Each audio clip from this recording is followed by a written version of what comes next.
ഇന്ന് നമ്മൾ ഡിസ്കസ് ചെയ്യാൻ പോകുന്നത് ക്ലിനിക്കൽ ട്രയൽ എന്ന് പറയുന്ന ഒരു ടോപ്പിക്കാണ്.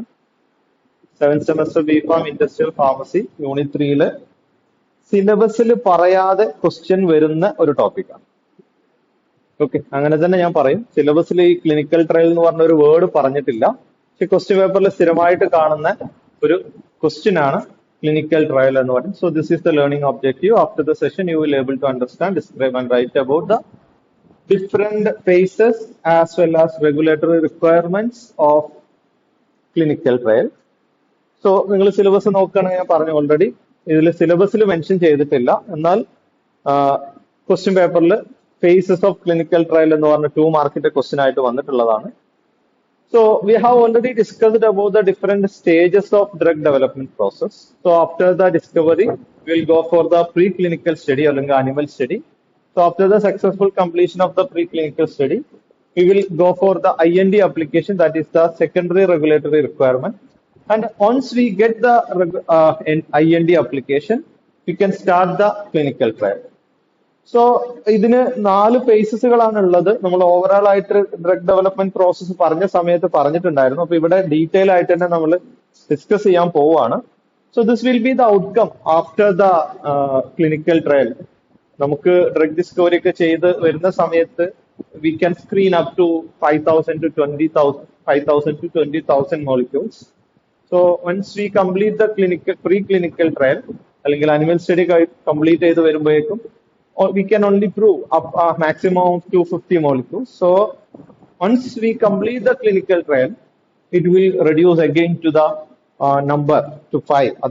അത്രത്തോളം സേഫ്റ്റി ആൻഡ് എഫിക്കസി പ്രൂവ് ചെയ്ത് വരുന്ന സമയത്ത് അത്രയും നമുക്ക് സ്ക്രീൻ ചെയ്ത് കളയാൻ പറ്റും. Now let's start with the definition of clinical trial. So as per the WHO, clinical trial is any kind of research study that prospectively assign human participants or group of humans to one or more health related intervention to evaluate the effect on the health outcome. അപ്പൊ ഇതൊരു വേഗമായിട്ടുള്ള definition ആണ്. അത് എന്തുകൊണ്ടാണ് അങ്ങനെ പറയുന്നത് വെച്ച് കഴിഞ്ഞാൽ, clinical trial എന്ന് പറയുന്നത് ഡ്രഗ്സിന് മാത്രമുള്ള ഒരു സംഗതിയല്ല. അതുകൊണ്ടാണ് അങ്ങനെ തന്നെ പറയുന്നത്. ഈവൻ സൈക്കോളജിക്കൽ പാരാമീറ്റേഴ്സ്, സൈക്കോളജിക്കൽ ടെസ്റ്റുകള്, ലാബ് ടെസ്റ്റസുകള്, അതുപോലെ തന്നെ പല എക്യുപ്മെന്റ്സിന്റെ ടെസ്റ്റസില്, ഇതിനൊക്കെ ക്ലിനിക്കൽ ട്രയൽ മാൻഡേറ്ററി ആണ്, ഇതിന്റെയൊക്കെ അപ്രൂവൽ കിട്ടാൻ വേണ്ടി. അതുകൊണ്ടാണ് അങ്ങനെ വേഗമായിട്ടുള്ള ഒരു ഡെഫിനിഷൻ പറയുന്നത്. Prospective biomedical or behavioural research study of human participant designed to answer specific question about the new treatment, including drugs, vaccines, devices, or new way of using non-treatment. Already existing ആയിട്ടുള്ള ഏതെങ്കിലും treatment ഉണ്ടെങ്കിൽ പോലും അത് പുതുതായിട്ടൊരു ഇന്റൻഷന് വേണ്ടിയിട്ട് നമ്മൾ use ചെയ്യുന്ന സമയത്തും clinical trial mandatory ആണ്. Okay, so this is the fundamental in transforming scientific discovery into an effective and safe therapeutic. So this is the mandatory thing.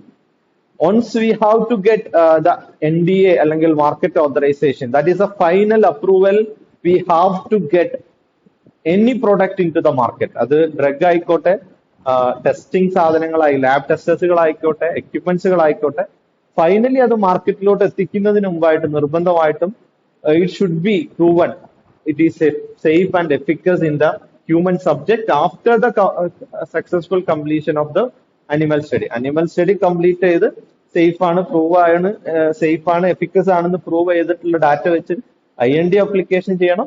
IND application approve ചെയ്യുന്ന സമയത്ത് ക്ലിനിക്കൽ ട്രയൽ സ്റ്റാർട്ട് ചെയ്യണം. അത് successful ആയിട്ട് complete ചെയ്തതിനു ശേഷം മാത്രമേ market authorisation പോലെയുള്ള സംഗതികൾ കിട്ടുള്ളൂ. ഓക്കെ, എന്തിനാണ് ഈ പറയുന്ന ക്ലിനിക്കൽ ട്രയൽ ചെയ്യുന്നത്? Why? So this is mainly performed to find answer to the effect of drug or product in human, including the pharmacokinetic, pharmacodynamic and marketing experience in case of phase 4 clinical trial. അപ്പോ അതിൽ ആദ്യം പറഞ്ഞ 2 സാധനങ്ങൾ, pharmacokinetic include absorption, distribution, metabolism of the drugs, and pharmacodynamic parameters like dose, response, safety, efficacy and other pharmacological activity. And once it is completed the phase 3 of clinical trial, we can go for the NDA or market authorization. That is the final approval which is required to get into the market. So once if we get the approval, we can market the product, and after the marketing, there is another phase of clinical trial, that is a phase for or post-marketing surveillance for long-term toxicity study or long-term side effects. So അതിന്റെ സമയത്തും marketing experience ഒക്കെ prove ചെയ്യാൻ വേണ്ടിയിട്ടും കൂടി ഉള്ളതാണ് ഈ clinical trial എന്ന് പറയുന്നത്. And it has to be performed, it has to follow the same ethical and legal guidelines as standard medical practice to protect the safety of the participants who are included in the clinical trial. Now, what are the objectives of the clinical trial? So, first one is to assess the safety profile of a new drugs or intervention. So, intervention in case of some kind of psychological or behavioral tests. Psychiatry, psychology, okay. ചില drugs കൊടുക്കാതെ തന്നെ ചില treatment പ്രൊസീജിയേഴ്സുകളുണ്ട്. അപ്പൊ അങ്ങനെയുള്ള കാര്യങ്ങൾ prove ചെയ്യാൻ വേണ്ടിയിട്ട് അതിന്റെ സേഫ്റ്റി പ്രൊഫൈൽ നോക്കാൻ വേണ്ടിയിട്ട് to determine the efficacy in testing or preventing a specific disease, efficacy test ചെയ്യാൻ വേണ്ടിയിട്ട് to evaluate the dose response relationship as well as pharmacokinetic parameters. So നമ്മൾ DRC ചെയ്യുന്ന സമയത്ത്, നിങ്ങൾ ഫാർമക്കോളജിയിൽ ചെയ്യുന്ന സംഗതി എന്ന് പറയുന്നത് ഡോസ് റെസ്പോൺസ് റിലേഷൻഷിപ്പ് സ്റ്റഡി ചെയ്യാന്നുള്ളതാണ്. ഡോസ് കൂട്ടുന്നതിനനുസരിച്ച് നിങ്ങൾക്ക് ഉണ്ടാകുന്ന റെസ്പോൺസുകൾ ഇവാലുവേറ്റ് ചെയ്യുക എന്നുള്ളതാണ്. സോ ക്ലിനിക്കൽ ട്രയലിലോട്ട് വരുന്ന സമയത്ത് instead of in vitro study we will go for in vivo study. Drug കൊടുത്തതിന് ശേഷം എന്തിന്റെ എഫക്റ്റ് ആണോ നമ്മൾ സ്റ്റഡി ചെയ്യാൻ ഉദ്ദേശിക്കുന്നത് ആ പാരാമീറ്റേഴ്സുകൾ മോണിറ്റർ ചെയ്തുകൊണ്ടിരിക്കും എന്നുള്ളത് മാത്രമേ ഡിഫറൻസ് ഉള്ളൂ. And fourth one is to monitor the adverse event and long term effect of the drugs. And fifth one, to compare the new treatment with an existing standard therapy. So sometimes this is required for AND approval. What is AND approval? ANDA, abbreviated new drug application. So once the patent period is over, some of the drugs will get into market in generic form. അപ്പൊ generic form ന്റെ approval കിട്ടാൻ വേണ്ടിയിട്ട് ചില സമയത്ത് bio equivalence studies എന്ന് പറഞ്ഞിട്ടുള്ള സ്റ്റഡീസുകൾ നടത്തേണ്ടത് instead of clinical trial. So these are the objectives of clinical trial. Now coming to the എന്തിനാണ് അല്ലെങ്കിൽ എന്തൊക്കെ സാധനങ്ങൾക്കാണ് യൂഷ്വലി നമുക്ക് ക്ലിനിക്കൽ ട്രയൽ ചെയ്യേണ്ടത്? So in case of drugs, we have to evaluate the clinical trial for new medicine, newly discovered ആയിട്ടുള്ള ഒരു drug after successful completion of the preclinical study. And now already existing ആയിട്ടുള്ള രണ്ട് ഡ്രഗ്സുകൾ, now we are going to formulate that two drugs as a combination of drugs. അങ്ങനെ കൊടുക്കുന്ന സമയത്തും we have to go for the clinical trial. Already approved ആയിട്ടുള്ള രണ്ട് individual drugs ആണ്, പക്ഷെ അതിന്റെ കോമ്പിനേഷൻ ഇതുവരെ മാർക്കറ്റിൽ ഇല്ല. അങ്ങനെയുള്ള സമയത്ത് അത് കോമ്പിനേഷൻ ആയിട്ട് ഒരു ഫോർമുലേഷൻ ആക്കുന്ന സമയത്ത് ടാബ്ലറ്റ് ആയിട്ടോ ക്യാപ്സ്യൂൾ ആയിട്ടോ മാറ്റുന്ന സമയത്തും we have to prove the clinical effect, safety and efficacy in the human subject and new way to use the current treatment. ഇപ്പോൾ ഓൾറെഡി നമ്മൾ ഇന്നലെയൊക്കെ പറഞ്ഞു, ഒരു ഡ്രഗിന്റെ എഫക്ട് നമ്മൾ ഡിസ്കവറി ചെയ്ത് കഴിഞ്ഞ് കുറെ കഴിഞ്ഞിട്ട് വേറെ ചില സമയത്ത് അതിന്റെ സെക്കൻഡറി ഫാർമക്കോളജിക്കൽ ആക്ഷൻസുകൾ വേറെ ഒരു ഇൻഡിക്കേഷൻസിന് വേണ്ടിയിട്ട് യൂസ് ചെയ്യാൻ പറ്റും എന്നൊക്കെ പ്രൂവ് ചെയ്ത് കഴിഞ്ഞാൽ again we have to prove it with some evidence by conducting the clinical trial. And this is also has to do for new testers, new equipments, new procedure for diagnosing and detecting health condition and to find the vaccines to prevent the illness. ഈ പറയുന്ന സാധനങ്ങൾക്കും apart from the drug ഇതിനൊക്കെ clinical trial mandatory ആയിട്ടുള്ള സാധനങ്ങളാണ്. Okay, now coming to the ethical guidelines for clinical trial. So this is the important thing while performing the clinical trial. There are so many ethical considerations we have to follow to conduct a clinical trial. So clinical trial നടത്തുന്ന സമയത്ത് അതിൽ participate ചെയ്യുന്ന പാർട്ടിസിപ്പൻസിന്റെ വെൽബീയിങ്ങും റൈറ്റുമാണ് നമ്മൾ എപ്പോഴും protect ചെയ്യേണ്ടത് than the interest of any financial benefits or from the manufacturer pressure. എന്താണോ അതിനേക്കാളും കൂടുതൽ ആരാണോ അതിൽ പാർട്ടിസിപ്പേറ്റ് ചെയ്യുന്നത് അവരുടെ റൈറ്റ്, അവരുടെ വെൽബീയിങ് പ്രൊട്ടക്ട് ചെയ്യുന്നുണ്ട് എന്ന് ഉറപ്പുവരുത്തുക എന്നുള്ളതാണ്. So these are the some of the ethical standard Declaration of Helsinki, which consists of 13 principles that we will study in this clinical trial as part of ICH GCP guidelines എന്ന് പറഞ്ഞിട്ട് നമ്മൾ പഠിക്കും. 13 guide ലൈൻസുകൾ ഉണ്ട്, അത് നിർബന്ധമായിട്ടും follow ചെയ്തിട്ടുണ്ടായിരിക്കണം. Then Melmond report, which will outline the respect for the person, beneficence and justice. അപ്പോ participate ചെയ്യുന്ന ആൾക്കാരുടെ റൈറ്റ് എന്തൊക്കെയാണ്, അവർക്ക് കിട്ടുന്ന ബെനിഫിറ്റ് റിസ്കുകൾ എന്തൊക്കെയാണ്, അവർക്ക് ഇൻ കേസ് എന്തെങ്കിലും ഒരു കോംപ്ലിക്കേഷൻസ് ഒക്കെ ഉണ്ടാകുന്ന സമയത്ത് എന്ത് രീതിയിലുള്ള ജസ്റ്റിഫിക്കേഷൻസുകളാണ് നമ്മൾ ഫോളോ ചെയ്യേണ്ടത്. And in case of India it is ICMR guidelines. As per the ICMR guide ലൈൻസിലാണ് ഇന്ത്യയിൽ ക്ലിനിക്കൽ ട്രയലുകൾ നടക്കുന്നത്. ബാക്കിയുള്ളതും ഇന്റർനാഷണൽ FDA അപ്രൂവ്ഡ് ആയിട്ടുള്ള എത്തിക്കൽ കൺസിഡറേഷൻസുകളാണ്. And second one is informed consent. That is the mandatory thing for an clinical trial.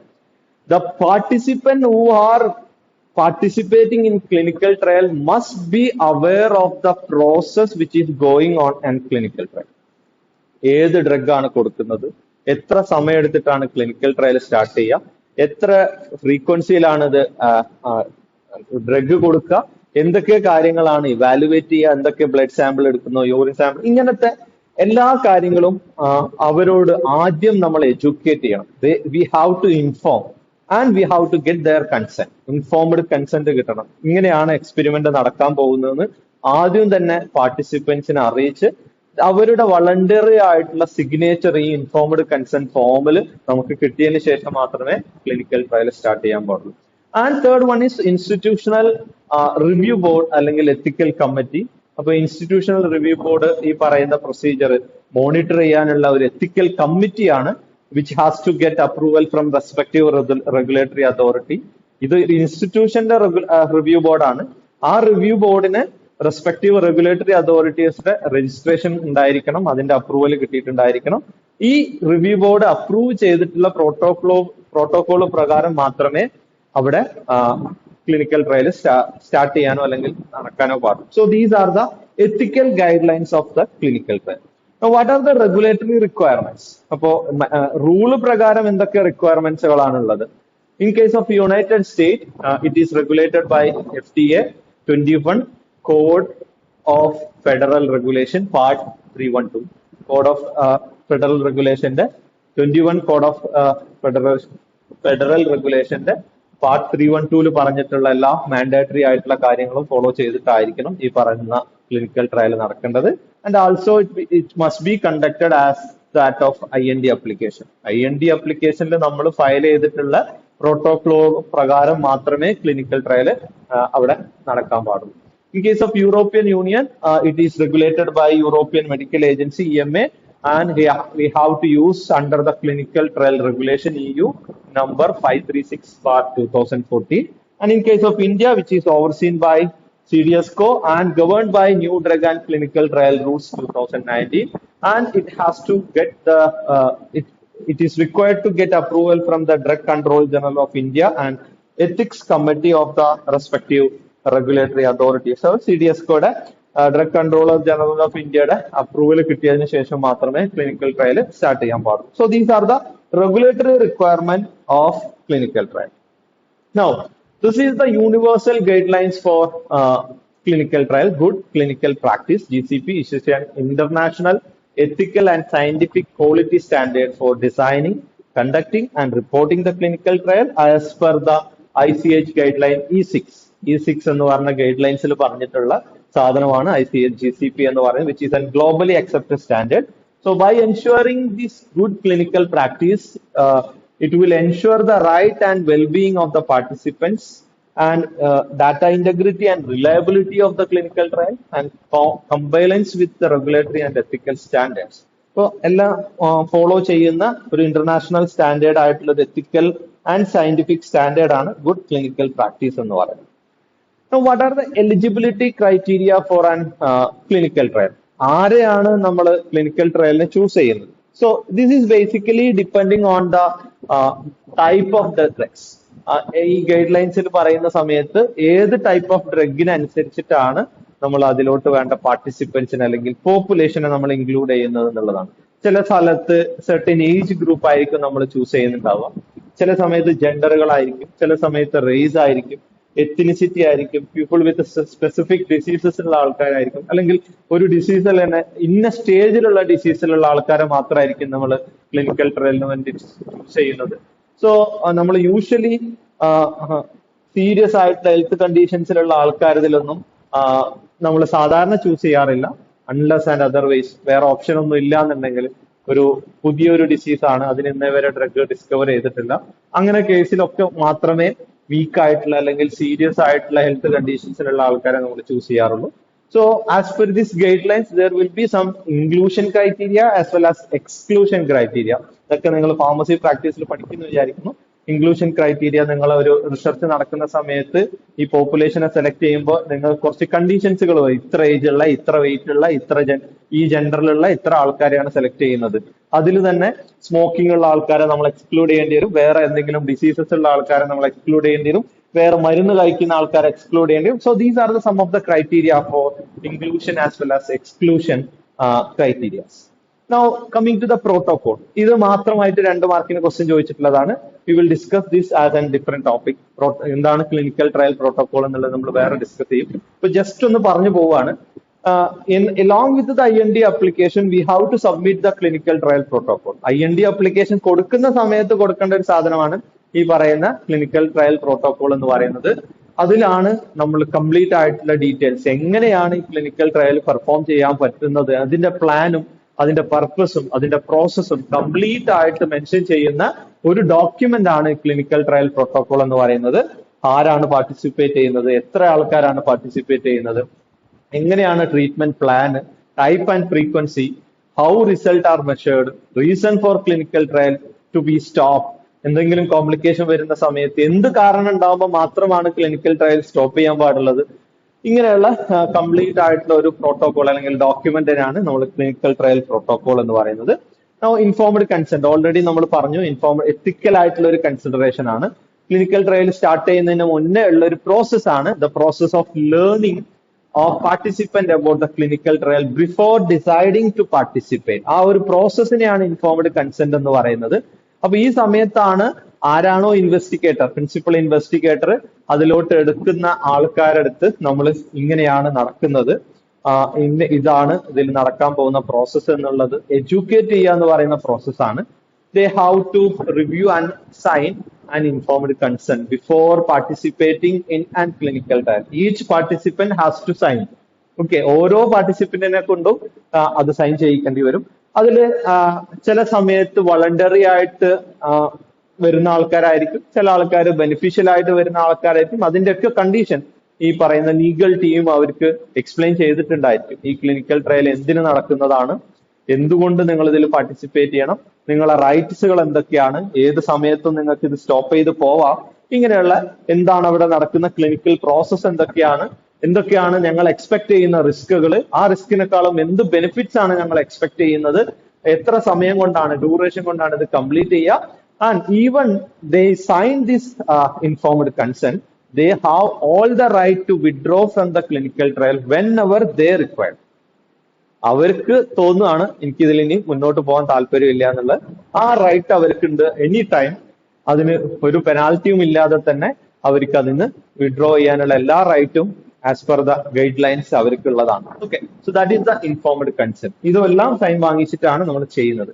ഇനി process എന്ന് പറയുന്ന സമയത്ത് നമുക്ക് വി കനോട്ട് ഡിസൈഡ്, അല്ലെങ്കിൽ നമുക്ക് ഒരു സിമ്പിൾ പ്രോസസ് ആയിട്ട് നമുക്ക് പറയാൻ പറ്റില്ല. ഡിപ്പെൻഡിങ് ഓൺ ദ ഡ്രഗ്സ് അതിനനുസരിച്ച് അത് മാറും. പാർട്ടിസിപ്പൻസിന്റെ ഹെൽത്ത് യൂഷ്വലി ചെയ്യുന്ന സംഗതി എന്ന് പറഞ്ഞു കഴിഞ്ഞാൽ we have an inclusion criteria, we have an exclusion criteria. അതിനനുസരിച്ച് ആ ഏജ് ജെൻഡറിനൊക്കെ അനുസരിച്ച് നമ്മൾ കുറെ ആൾക്കാരെ സെലക്ട് ചെയ്യും. അതിൽ നിന്ന് ചില കണ്ടീഷൻസ് ഉള്ള ആൾക്കാരെ നമുക്ക് എക്സ്ക്ലൂഡ് ചെയ്യേണ്ടി വരും. എക്സ്ക്ലൂഡ് ചെയ്തിട്ട് നമ്മൾ ഒരു specific number of depending on the drugs, ചിലത് ബോത്ത് മെയിൽ ഫീമെയിൽ ഇൻക്ലൂഡ് ചെയ്യേണ്ട കേസ് ഉണ്ടാവും, ചിലത് മെയിൽ മാത്രം ഇൻക്ലൂഡ് ചെയ്യേണ്ട കേസ് ഉണ്ടാവും. അതിനനുസരിച്ച് നമ്പർ നമ്മൾ മെയിൻറ്റെയിൻ ചെയ്യും. The first step is we will check there health before starting the clinical trial. അതാണ് ആദ്യത്തെ സ്റ്റെപ്പ് എന്ന് പറയുന്നത്. Now, depending on the phases, sometimes these volunteers have to stay in some centers. ആ trial കഴിയുന്നത് വരെ ആ സെന്ററിൽ നിൽക്കേണ്ട സമയം ഉണ്ടാവും. ചില ഫേസസിൽ മൾട്ടി സെന്റേർഡ് ആയിരിക്കും. അപ്പൊ അവർക്ക് അവിടെ സ്റ്റേ ചെയ്യേണ്ട ആവശ്യമില്ല, അവർക്ക് റിപ്പോർട്ട് ചെയ്താൽ മാത്രം മതി. അതിനനുസരിച്ച് ഫേസിനനുസരിച്ച് team will monitor during the clinical trial and follow up with the participant after the clinical trial is completed. So this is the normal process. അപ്പോൾ ഇത് ഡിസൈൻ ഓഫ് സ്റ്റഡി അല്ലെന്ന് പറഞ്ഞിട്ട് നമ്മൾ ഡിഫറെന്റ് മെത്തേഡ്സ് പേര് പറയും, ഡീറ്റെയിൽ ആയിട്ട് പഠിക്കൂല. ആ സമയത്ത് നമുക്ക് നോക്കാം. മാൻഡേറ്ററി ആയിട്ട് ഇതാണ് ക്വസ്റ്റ്യൻ ചോദിച്ചിട്ടുള്ള ഏരിയ, ക്ലിനിക്കൽ ട്രയലിന്റെ ഫേസസ് എന്ന് പറയുന്നത്. ഇതാണ് ക്വസ്റ്റ്യൻ പേപ്പറിൽ കണ്ടിട്ടുള്ളത്, different faces of clinical trial. It will be conducted in 4 phases. That is the mandatory.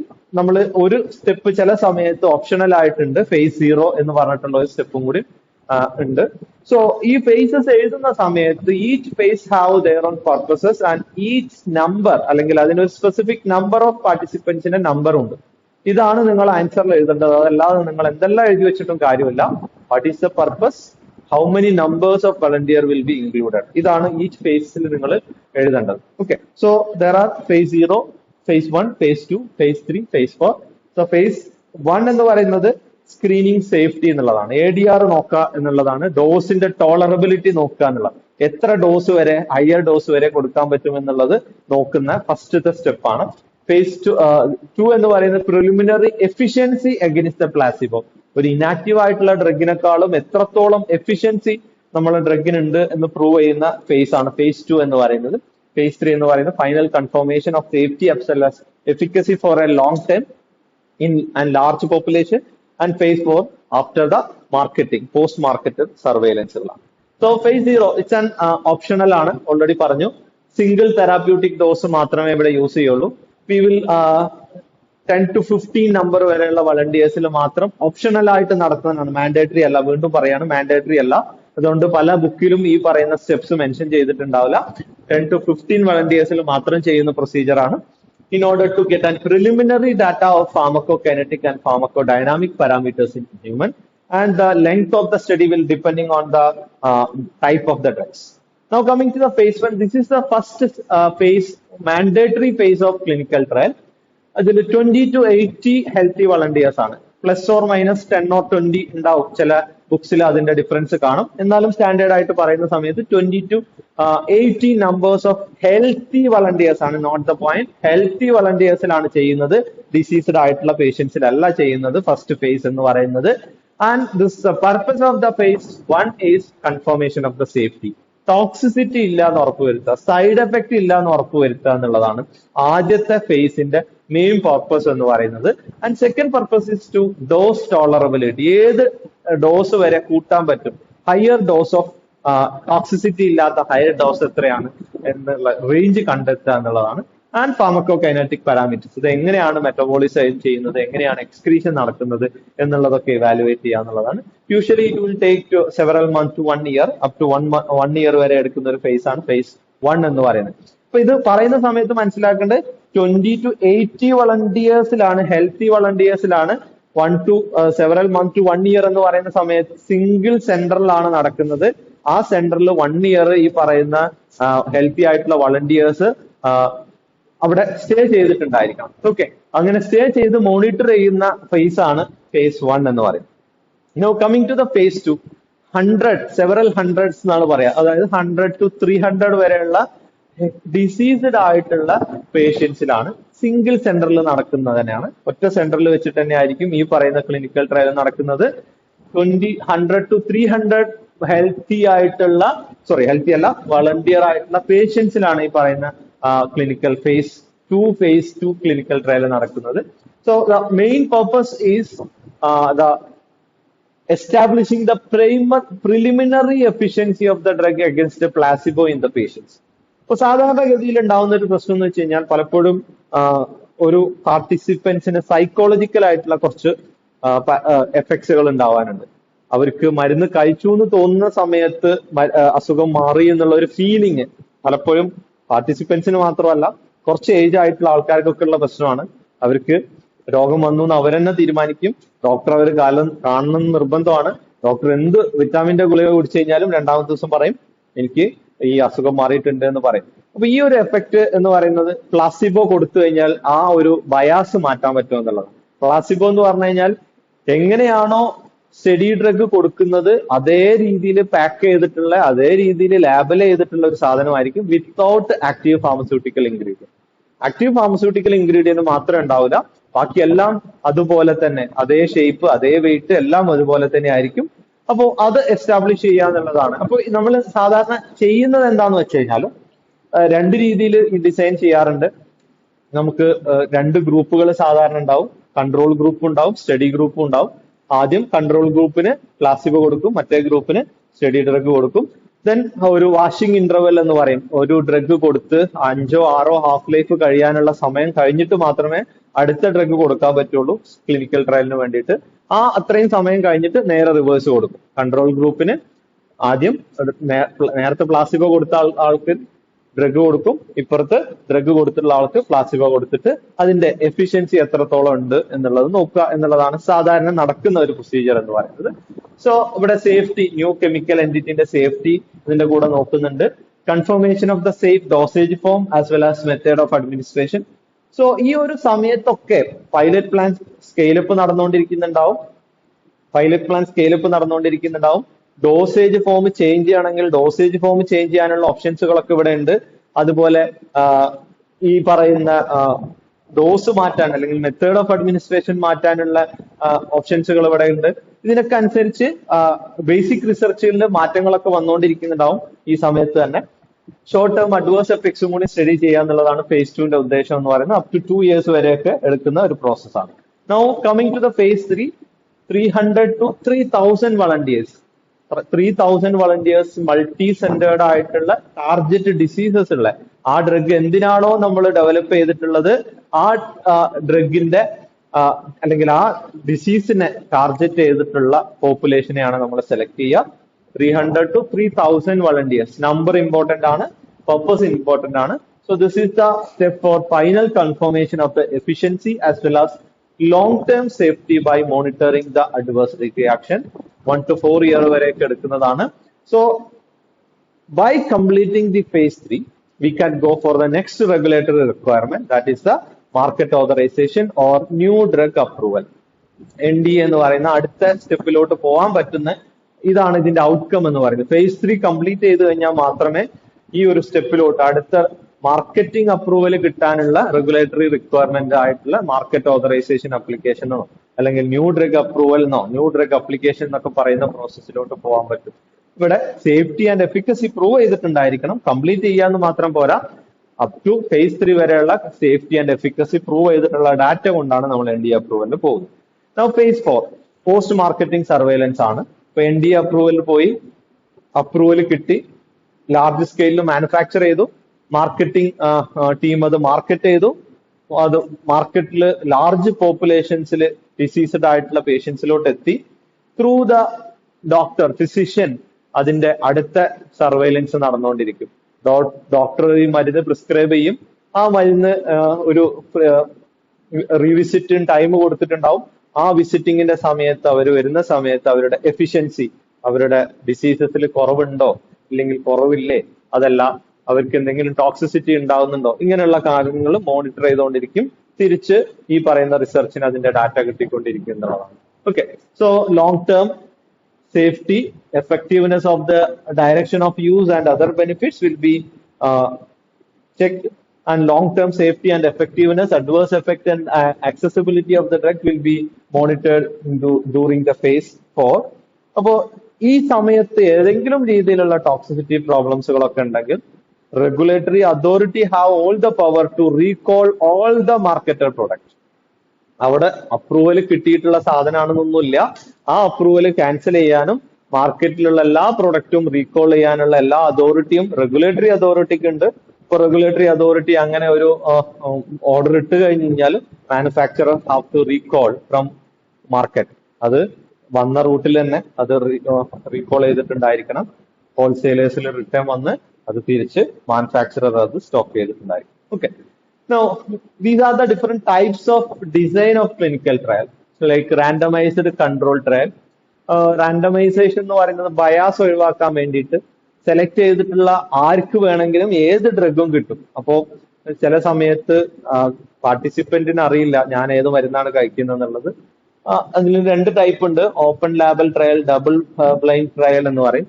അതിൽ ഓപ്പൺ ലാബൽ എന്ന് പറയുന്ന സമയത്ത് ഏതെങ്കിലും ഒരാൾക്ക് അറിയുന്ന രീതിയിലുള്ള ട്രയലുകളായിരിക്കും. either investigator know the medicine or the participant know, ആർക്കെങ്കിലും ഒരാൾക്ക് അതറിയാം. രണ്ടാമത്തത് ഡബിൾ ബ്ലൈൻഡ് എന്ന് പറയും. ഇൻവെസ്റ്റിഗേറ്റർക്കും അറിയില്ല ഇൻവെസ്റ്റിഗേറ്റർ ഏതാണ് മരുന്ന് കൊടുത്തത് എന്നുള്ളത്. ഐ മീൻ കൊടുക്കുന്ന ആള്, അഡ്മിനിസ്റ്റർ ചെയ്യുന്ന ആള്, ഒരു ഡിസൈൻ ചെയ്യുന്ന ഇൻചാർജിന് ഇതെല്ലാം അറിയുന്നുണ്ടാവും. പേഷ്യന്റിന് നേരിട്ട് കോണ്ടാക്ട് വരുന്ന അതിലെ ടീമിനൊന്നും അറിയുന്നുണ്ടാവില്ല അത് കൺട്രോൾ ആണോ പ്ലാസിബോ ആണോ കൊടുത്തിട്ടുള്ളത്, അതല്ല ഡ്രഗ് ആണോ കൊടുത്തിട്ടുള്ളത് എന്നുള്ളത് അറിയാത്ത രീതിയിലായിരിക്കും ഈ ബയാസ് ഒഴിവാക്കാൻ വേണ്ടിയിട്ട് നമ്മൾ കൊടുക്കുന്നതാണ്. ദെൻ ക്രോസ് ഓവർ ഡിസൈൻ, ഈ സീക്വൻഷ്യൽ ആയിട്ട് നേരത്തെ പറഞ്ഞ പോലെ നേരത്തെ പ്ലാസിബോ കിട്ടിയ ആൾക്ക് രണ്ടാമത് ഡ്രഗ് കൊടുക്കും, നേരത്തെ ഡ്രഗ് കിട്ടിയ ആൾക്ക് സീക്വൻഷ്യൽ ആയിട്ട് എല്ലാ ഡ്രഗും റൊട്ടേറ്റ് ചെയ്ത് വരുന്ന രീതിയിലുള്ള അഡ്മിനിസ്ട്രേഷൻ നടക്കുന്നുണ്ടാവും. ഇനി അഡാപ്റ്റീവ് ട്രയൽ എന്ന് പറയുന്ന സമയത്ത് ഡിപ്പെൻഡിങ് ഓൺ ദ റിക്വയർമെന്റ് അതിൽ പ്ലാനിൽ മാറ്റങ്ങളൊക്കെ വരുത്താൻ പറ്റുന്ന രീതിയിലുള്ള ട്രയൽസുകളാണ്. ഓക്കെ, ഇതിലുള്ള കുറച്ച് ടേംസുകളാണ് ഓൾറെഡി നമ്മൾ പറഞ്ഞു കഴിഞ്ഞ ടേംസുകളാണ്. പ്ലാസിബോ എന്ന് പറഞ്ഞു കഴിഞ്ഞാൽ ഇനാക്റ്റീവ് ആയിട്ടുള്ള സബ്സ്റ്റൻസ് അല്ലെങ്കിൽ അതിൽ ആക്റ്റീവ് ഫാർമസ്യൂട്ടിക്കൽ ഇൻഗ്രീഡിയന്റ് ഇല്ലാത്ത ഡോസേജ് ഫോം ആണ്. കൺട്രോൾ ഗ്രൂപ്പ് എന്ന് പറയുന്ന സമയത്ത് ഹെൽത്തി ആയിട്ട് ചില സമയത്ത് പ്ലാസിബോ കൊടുക്കുന്ന ടീമിനെയാണ് നമ്മൾ കൺട്രോൾ ഗ്രൂപ്പ് എന്ന് പറയാം. അത് എന്തിനാന്ന് വെച്ച് കഴിഞ്ഞാല് ഒരു മരുന്ന് കഴിക്കുന്ന സമയത്ത് മരുന്ന് കഴിക്കുന്നു എന്നുള്ള സൈക്കോളജിക്കൽ ഫീലിംഗിൽ എന്തൊക്കെ എഫക്ട് ഉണ്ടാവുന്നുണ്ടോ എന്ന് ചെക്ക് ചെയ്യാൻ വേണ്ടിയിട്ടാണ്. ഓക്കെ, അപ്പോ കൺട്രോൾ ഗ്രൂപ്പിൽ ഈ മരുന്ന് കഴിക്കുന്ന സമയത്ത് ഉണ്ടാവുന്ന എഫക്റ്റിനെക്കാളും കൂടുതൽ ഡിസീസ് കുറക്കാനോ ഡിസീസ് റിക്കവർ ചെയ്യാനുള്ള എഫക്ട് ആ ഡ്രഗ് കിട്ടുന്ന ഗ്രൂപ്പിൽ ഉണ്ടായിരിക്കണം. എങ്കിൽ മാത്രമാണ് ആ ഡ്രഗിന് എഫിഷ്യൻസി ഉണ്ട് എന്ന് പറയാൻ പറ്റുള്ളൂ. അതല്ല കൺട്രോൾ ഗ്രൂപ്പിനുള്ള അതേ എഫക്റ്റ് ആണ് ഡ്രഗ് കൊടുക്കുന്ന ഗ്രൂപ്പിനുള്ളതെന്ന് പറഞ്ഞു കഴിഞ്ഞാൽ എന്തായിരിക്കും അതിന്റെ എഫക്ട്? എഫിഷ്യൻസി ഇല്ല എന്നാണ് അത് ഇൻഡിക്കേറ്റ് ചെയ്യുന്നത്. Okay, double blind study and single blind study already പറഞ്ഞു. ഇൻവെസ്റ്റിഗേറ്റർക്കും അറിയില്ല, പാർട്ടിസിപ്പൻസിനും അറിയാത്ത രീതിയിൽ ഈ സ്റ്റഡി നടക്കുകയാണ്. ഏത് ഡ്രഗ് ആണ് റിസീവ് ചെയ്യുന്നതെന്ന് അറിയാത്ത രീതിയിൽ സ്റ്റഡി നടക്കുകയാണെങ്കിലാണ് ഡബിൾ ബ്ലൈൻഡഡ് സ്റ്റഡി എന്നാണ് പറയാ. സിംഗിൾ ബ്ലൈൻഡഡ് ആർക്കെങ്കിലും ഒരാൾക്ക് അറിയുന്നുണ്ടാവും, പാർട്ടിസിപ്പന്റിന് അറിയാം, അല്ലെങ്കിൽ ആ സ്റ്റഡി കണ്ടക്ട് ചെയ്യുന്ന ആൾക്ക് അറിയാം. അപ്പൊ എന്താന്ന് വെച്ച് കഴിഞ്ഞാൽ ഞാൻ ഈ മരുന്നാണ് കഴിക്കുന്നതെന്നുള്ള എഫക്ട് എനിക്കുണ്ടാവില്ല. ഓക്കെ, അപ്പോ അതുകൊണ്ട് ഉണ്ടാവാൻ പോകുന്ന എഫക്ട് ആ റിസൾട്ടിനെ ബാധിക്കാൻ പോകുന്നില്ല. നേരെ തിരിച്ച് പാർട്ടിസിപ്പന്റ് അല്ലെങ്കിൽ ആരാണോ കണ്ടക്ട് ചെയ്യുന്നത് ടീമിന് അറിയാത്ത രീതിയിലാണ് ഈ സിംഗിൾ ബ്ലൈൻഡ് നടക്കുന്നതെന്നുണ്ടെങ്കിൽ പേഷ്യന്റിന് മാത്രം അല്ലെങ്കിൽ പാർട്ടിസിപ്പന്റിന് മാത്രമേ അറിയുള്ളൂ ഞാൻ ഏതാണ് മരുന്ന് കഴിക്കുന്നത് എന്നുള്ളത്. മറ്റാൾക്ക് അറിയില്ല. മറ്റാൾക്ക് റിസൾട്ട് നോക്കിയിട്ട് അത് ടാബ്ലേറ്റ് ചെയ്യാന്ന് മാത്രമേ അവിടെ അതിൽ പോസിബിൾ ആയിട്ടുള്ളൂ. Okay, then institutional review board നേരത്തെ പറഞ്ഞു കഴിഞ്ഞു. എത്തിക്കൽ കമ്മിറ്റി എന്ന് പറയുന്ന സാധനമാണ്. അതിൽ കുറേയധികം മെമ്പേഴ്സ് ഉണ്ടാവും. ഫിസിഷ്യൻ ഉണ്ടാവും, വെറ്റിനറിയൻ ഉണ്ടാവും, ലോക്കൽ ബോഡി ഏജൻസികൾ ഉണ്ടാവും. അവർ റിവ്യൂ ചെയ്ത് അതിനെ അപ്രൂവ് ചെയ്ത് കഴിഞ്ഞാൽ മാത്രമാണ് ആ കോഡ് ഓഫ് കണ്ടക്ട് അല്ലെങ്കിൽ ആ ഒരു പ്രോട്ടോകോൾ പോസിബിൾ ആയിട്ടുള്ളൂ. Okay, last one GCP ICH guide lines. എങ്ങനെയാണ് ഈ കണ്ടക്ട് ചെയ്യേണ്ടത് എന്നുള്ളതാണ്. എന്താണ് GCP എന്നുള്ളത് ഓൾറെഡി പറഞ്ഞു. ഗുഡ് ക്ലിനിക്കൽ പ്രാക്ടീസ് എന്ന് പറയുന്നത് എന്താന്ന് പറഞ്ഞു. International ethical and scientific quality standard four designing, conducting, performance, monitoring, auditing, recording, analyzing and reporting of the clinical trial. So it serves to protect the right, integrity and confidentiality of the subject. So there are 13 principles for this guidelines. So let's see one by one. First one is clinical trials should be conducted in accordance with the ethical principle that have their origin in the declaration of Helsinki of World Health Association, which consists of GCP and applicable regulatory requirements. ഇപ്പോ declaration of ഹെലൻസ്കിയിൽ പറഞ്ഞിട്ടുള്ള ആ ഒരു origin, ആ ഒരു informed consent രീതിയിലുള്ള performance മാത്രമാണ് അതിൽ നടക്കാൻ പാടുള്ളൂ എന്നുള്ളതാണ് ഫസ്റ്റ് പ്രിൻസിപ്പിൾ എന്ന് പറയുന്നത്.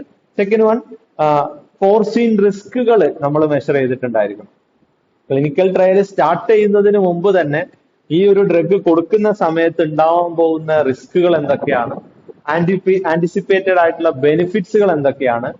Only the clinical trial should be performed. The anticipated risk is more than the risk.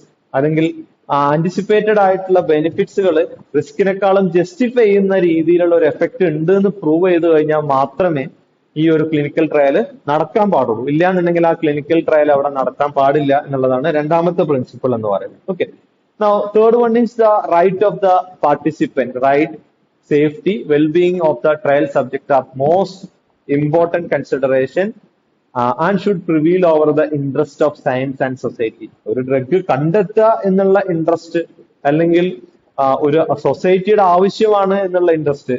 അപ്പോ കോൺട്രവേഴ്ഷ്യൽ ആയിട്ടുള്ള ഒരു കാര്യമാണ് കൊറോണ വാക്സിൻ എന്തുകൊണ്ട് പെട്ടെന്ന് ക്ലിനിക്കൽ ട്രയൽ കംപ്ലീറ്റ് ചെയ്തു എന്നൊക്കെ ചോദിച്ചു കഴിഞ്ഞാല് സൊസൈറ്റിയുടെ ഇൻട്രസ്റ്റിനനുസരിച്ച് നിന്നതുകൊണ്ടായിരിക്കാം ചിലപ്പോൾ അത് പെട്ടെന്ന് ക്ലിനിക്കൽ ട്രയൽ കംപ്ലീറ്റ് ചെയ്യാൻ പറ്റിയിട്ടുണ്ടാവുക, അല്ലെങ്കിൽ അതുകൊണ്ട് ലോങ് ടേം ആയിട്ടുള്ള ഒരു ടോക്സിസിറ്റി സ്റ്റഡി ഒന്നും നടന്നിട്ടുണ്ടോ എന്നുള്ള കാര്യത്തിൽ സംശയമുണ്ട്. So that is the utmost important thing we have to consider.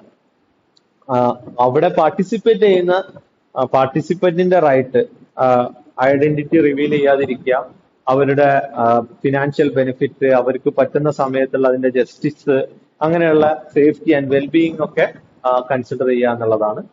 And available non clinical and clinical information on the investigational product should be adequate to support the proposed clinical trial.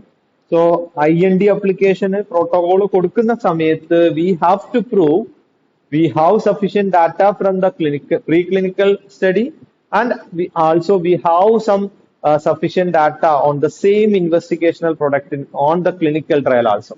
Non clinical ആയിട്ടും clinical ആയിട്ടുള്ള data ഉണ്ടായിട്ടുണ്ടായിരിക്കണം. ഏതാണോ ഇൻവെസ്റ്റിഗേഷണൽ product അതിന്റെ sufficient ആയിട്ടുള്ള data support ചെയ്യാനുള്ള രീതിയിലായിരിക്കണം ഈ പറയുന്ന clinical trial start ചെയ്യേണ്ടത്. And it should be scientifically sound and describe in clear in detailed protocol. വെറുതെ ഓറലി അല്ലെങ്കിൽ വേർഡ്സിൽ പറഞ്ഞാൽ പോരാ. ഇതിന് എഫിഷ്യൻസി ഉണ്ട്, ഇതങ്ങനെ കഴിച്ചാൽ മതി, ഇതിങ്ങനെ കഴിച്ചാൽ മതി, ഇപ്പൊ നമ്മൾ കേട്ടുകൊണ്ടിരിക്കുന്ന പല സംഗതികളും അങ്ങനെ പറഞ്ഞാൽ പോരാ. അതിനുള്ള ഡാറ്റ ഉണ്ടായിരിക്കണം, സയന്റിഫിക്കലി സൗണ്ട് ആയിരിക്കണം. സയന്റിഫിക്കലി സൗണ്ട് എന്ന് പറയുന്ന സമയത്ത് സയൻസിനുള്ള ഒരു പ്രത്യേകത എന്ന് പറഞ്ഞു കഴിഞ്ഞാൽ, സയൻസിന് എന്തെങ്കിലും ഒരു സാധനം പ്രൂവ് ചെയ്യണമെന്നുണ്ടെങ്കിൽ അത് പ്രൂവ് ചെയ്യാനുള്ള ഡാറ്റ കൊടുക്കാൻ പറ്റണം. ഓക്കെ, അതിൽ വെറുതെ ഓറലി പറഞ്ഞതുകൊണ്ട് കാര്യമില്ല, അങ്ങനെ കഴിക്കുന്നതുകൊണ്ട് കാര്യമുണ്ട്, അല്ലെങ്കിൽ അത് ബെനിഫിഷ്യൽ ആണ് ഇത് ബെനിഫിഷ്യൽ ആണെന്ന് പറയുന്നതുകൊണ്ട് കാര്യമില്ല. Scientifically sound ആയിരിക്കണം, and it should describe in clear in detail in protocol. And third one is institutional review board and independent ethical committee approval should be there for a clinical trial protocol. For IND application പോകുന്ന clinical ട്രയലിന് അതാത് institutional review ബോർഡിന്റെ approval കിട്ടിയിട്ടുണ്ടായിരിക്കണം. ആദ്യത്തെ കാര്യം അതാണ്. അപ്പോ ആ IND അപ്രൂവലിന് പോകുന്ന സമയത്ത് ക്ലിനിക്കൽ ട്രയൽ പ്രോട്ടോകോളിന്റെ അപ്രൂവൽ ഈ പറയുന്ന ഇൻസ്റ്റിറ്റ്യൂഷണൽ റിവ്യൂ ബോർഡിന്റെ പ്രിയർ ആയിട്ടുള്ള അപ്രൂവൽ റിസീവ് ചെയ്തതിനു ശേഷം മാത്രമേ ക്ലിനിക്കൽ ട്രയൽ പോകാൻ പാടുള്ളൂ.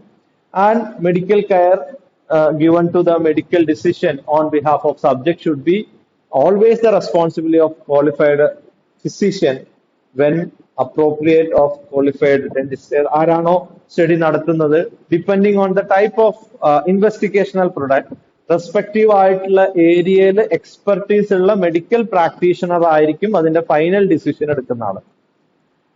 This is not the scientist who is performing the clinical trial. Clinical trial നടത്തുന്നത് രജിസ്റ്റേർഡ് ആയിട്ടുള്ള മെഡിക്കൽ ക്വാളിഫൈഡ് ആയിട്ടുള്ള രജിസ്റ്റേർഡ് ആയിട്ടുള്ള മെഡിക്കൽ പ്രാക്ടീഷണർ ആണ്, which have an expertise in the same investigational. ഏത് ഏരിയയിലാണോ ഏത് ഡിവിഷനാണോ ആ പ്രൊഡക്റ്റ് വരുന്നത്, കാർഡിയോളജി ന്യൂറോളജി എന്നൊക്കെ പറഞ്ഞു വരുന്ന സമയത്ത് അതിൽ എക്സ്പെർട്ടീസ് ഉള്ള ഫിസിഷ്യൻ ആയിരിക്കണം ഫൈനൽ ഡിസിഷൻ എടുക്കുന്നത്, മെഡിക്കൽ ഡിസിഷൻ എടുക്കുന്നത് സബ്ജക്റ്റിന്റെ പേരിൽ. And each individual involve in the trial should be qualified by education, training and experience to perform his or her perspective task. അപ്പോൾ ഈ ക്ലിനിക്കൽ ട്രയൽ യൂഷ്വലി ഒരു team ആയിട്ടാണ് ഉണ്ടാവുക. Head will be and medical practitioner, along with we require some kind of lab technician, അഡ്മിനിസ്ട്രേഷന് വേണ്ടിയിട്ട് nurses ആവശ്യമാണ്. Monitor ചെയ്യുന്ന സമയത്ത് ഡാറ്റ കളക്ട് ചെയ്യാനുള്ള ആൾക്കാരുണ്ടാവണം. അതുപോലെ സ്റ്റാറ്റിസ്റ്റിക്സ് മെയിൻറ്റെയിൻ ചെയ്യാനുള്ള ആൾക്കാരുണ്ടായിരിക്കണം. ഡാറ്റ റോ ഡാറ്റനെ കൺവേർട്ട് ചെയ്തിട്ട് ഒരു മീനിങ് ഫുൾ ഡാറ്റ ആക്കാനുള്ള ആൾക്കാരുണ്ടായിരിക്കും. അപ്പൊ ഇവർക്കൊക്കെ they should be qualified by education. Certificate ഉണ്ടായാൽ മാത്രം പോരാ, they should get sufficient training and sufficient experience. So this is the difference between knowledge and qualification. Knowledge different ആണ്, qualification different ആണെന്ന് മനസ്സിലാക്കുക. പേപ്പറിലുള്ള സാധനം കൊണ്ട് അവിടെ പോയിട്ട് കാര്യം ഉണ്ടാവില്ല. ആ പേപ്പറിൽ നിന്ന് നിങ്ങൾക്ക് എന്ത് കിട്ടി എന്നുള്ളത് അവിടെ ഇമ്പോർട്ടന്റ് ആയിരിക്കും. ഓക്കെ.